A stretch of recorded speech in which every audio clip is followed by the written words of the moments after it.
Okay guys, before we start installing everything, there's a couple more things we need to do. First thing is you want to take out this metal brace here. This is for the single DIN, and these two things will get in the way. So they're T20 screws. I've already taken those T20 screws out. So let me just take this out here and show you guys. Here's the screws.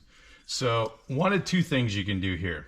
I've seen some people drill out the rivets. I've seen other people just bend this up. I think I'm just going to bend it straight up when I put it back in. That way, you know, I don't have to drill those out, and maybe it'll give the radio a little more support when it's back there. All right. That said, let me set that down. Next thing I want to do is our GPS. So since I didn't get the map program, I probably don't need this, but I'm going to go ahead and install it anyway. Just so if I decide to buy the map program down the road, I can use that, because most likely I'm going to use Waze on this, and then I'll be using my phone's GPS. But let's talk about where you can put this. I've seen it in a couple different spots. So one, you can put it right on top of this vent right here, your vent that comes out there. Two, I've seen it up under the hood. Not actually under the hood, but under the plastic between the hood and the windshield wipers. You can route the wire through here. It goes through a grommet on the driver's side, and then you can run the cable over and then put it up somewhere up in there. What I'm going to try to do here, I saw this and I really like this the best, is I'm going to try to pop the alarm cover off. There's a little spot up here, and if this will fit up in here, I think it will. I'm gonna mount it there and then run the wire. It'll come, you can see it. It comes right through here, right on top of this, and right into the radio cavity. So let's see if we can pop this baby off here. Hopefully not too. Okay, that's kind of easy. And then I heard you pop it up from the back here, and then you slide it forward. Because it has a couple little clips right in here that that you'll need to make sure you don't break off. So let's set that aside so we don't break it off. Let's see how this baby's gonna fit up here. Will it fit? I think it will. That is going to work really good, and then we'll route the wire through here and down through the top. So I'm going to go ahead and start doing that, and we'll be right back. Okay, so I did this off camera, but I did get the GPS unit up here right next to the alarm system.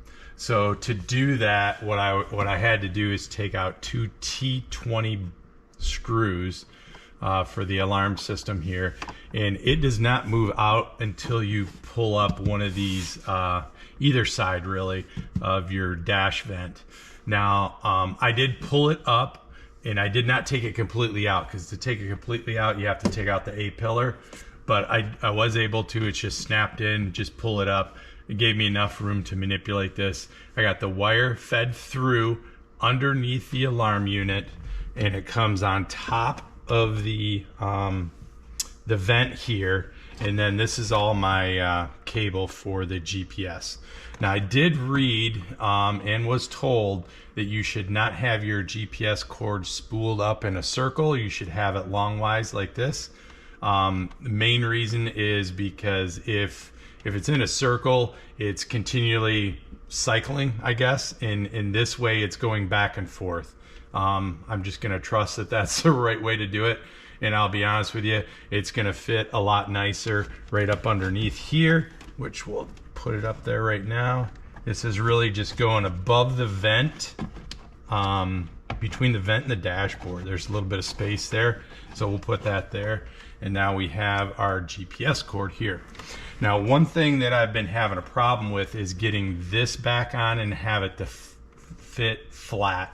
Because the GPS unit or the antenna is a little bit fatter, I'm going to go ahead and grind these down just a little bit here so it'll fit down tight. I could get it on and it would snap in place, but it just was lifting up just a little bit, and I think it's hitting these right here, is right across this this bend here. It's hitting, so I'm gonna sand that down a little bit with the Dremel to give me just a little bit more clearance as I put that on.